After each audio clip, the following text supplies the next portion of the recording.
Okay, so now that I've kind of got an idea what I'm going for, I know I'm going for like, I don't know, doom rock, rockish, metalish, whatever you call this stuff. These kids invent new words for it every day and whatever.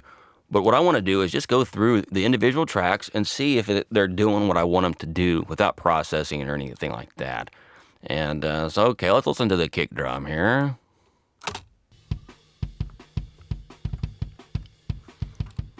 Well, it sounds like a kick drum. It doesn't sound like a finished kick drum. So that's going to need some more beef and a lot more attack. In general, it's just kind of bland. We could work with that for sure if we were so inclined. But, you know, whatever. So, okay, I know I have to do some work there. How about that? And snare top. And I like to go through these again soloed. It's important to kind of just make sure we kind of comb through with fine detail. We can listen to the big picture later.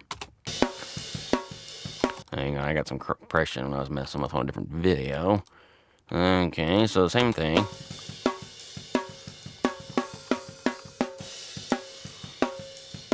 What I'm hearing with that snare, it's that, whatever you call it, kind of thin, ringy kind of snare.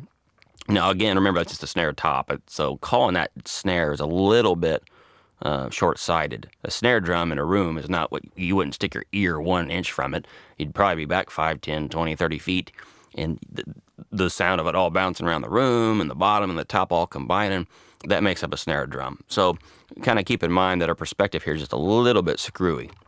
But what I am hearing on this track is not a lot of meat, which doesn't have to be a bad thing, but it kind of forces us into that like late 90s Slipknot sound, which I'm not usually a huge fan of and rarely want to go, but really dry. But we've also got a significant amount of bleed here. Take a listen.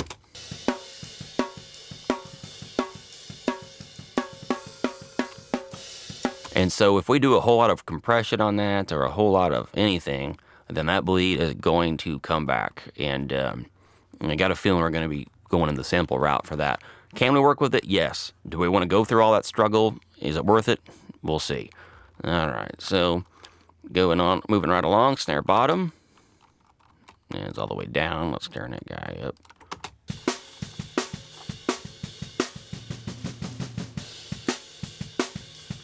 And that's actually a really good snare bottom. That's pretty much 100% what I would want out of that particular track. You got a little bit of that sustainy sizzle, you know, that can be very useful for reverb sends and adding 3D space and things of that kind. So great to have that. And that one sounds pretty good. Got quite a bit of kick drum in there though, so we have to kind of figure that one out. But let's go to our odor heads now. See what they're doing.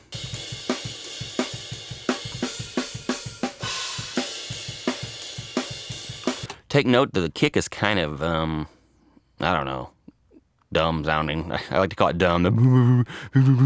It doesn't have that focus, you know, what you imagine, I don't know, AC/DC or somebody live, you know, like thunder, like boom, boom, boom. It doesn't have any of that. It's just kind of, it's very timid for a kick drum. So we have to kind of figure out what we're going to do at that low end most likely, But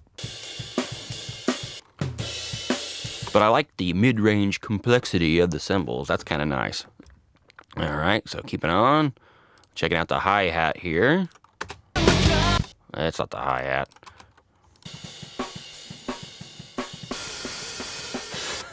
Whoopsie.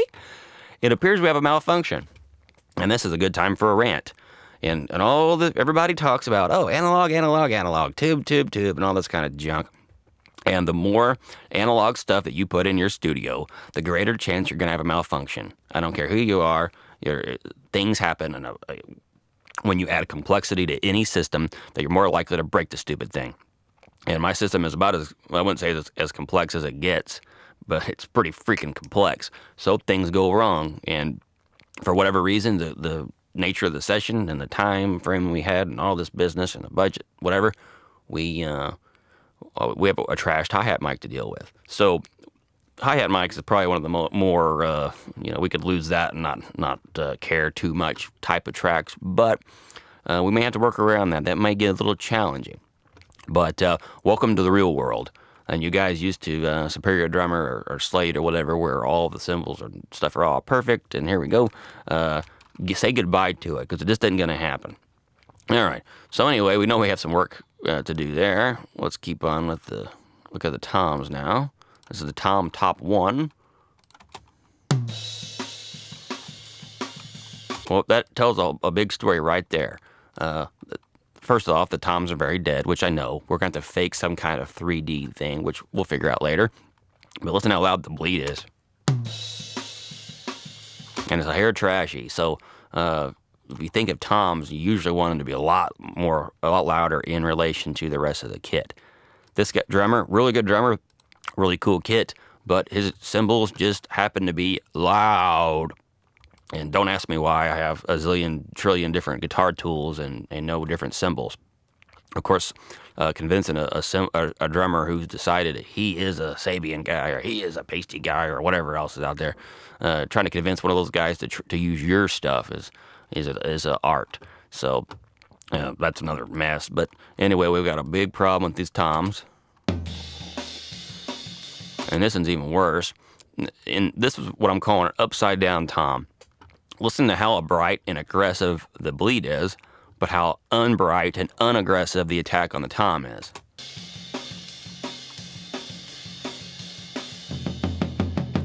See, there comes boom, boom, boom. There's no like da, da, da, da, da, da. There's no da, da, da, da, da, to that. So who knows what we're going to have to do there. We're probably going to have to be a little bit of sound designers when it comes to toms. Maybe not. It may not be that bad. But again, I hate tom tops. I mean, they're necessary, but and I've actually developed some new tactics, which I'll cover later on a different product, probably on drum tracking, that have immensely improved the tom top bleed factor and the amount of top end you can get, amount of tack you can get in those toms. But anyway, we'll deal with what we got to here. Then we've got the bottoms, and the bottoms are saviors. They're not perfect either, but by blending these with the tom tops, we can usually get something much more useful. I should have started doing this, a decade ago. I cussed so many times over tom tops, and tom bottoms are such a big help. Okay, so we got some weird ring in there. We might have to gate those or something, but when blended with the tom top, one cool thing that happens is it increases the amount of tom energy and meat or whatever, or apparentness in relation to the bleed. That's a big factor.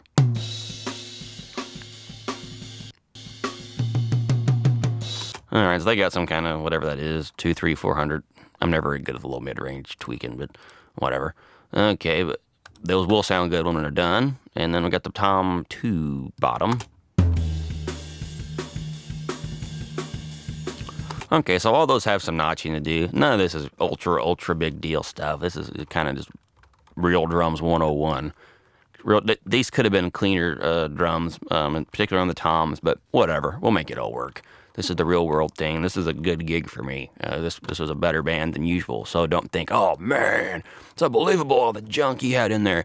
Well, maybe it is unbelievable to you. Just wait until you record 100 drummers, and you'll have 3 that don't have these kind of problems. But so anyway, this is real life stuff, and most people are spoiled rotten by the modern tools of Superior Drummer and Slate. Okay, so that kind of gives us a nice perspective of where we are with the drums. And I think we'll stop there and focus on individual drum elements now.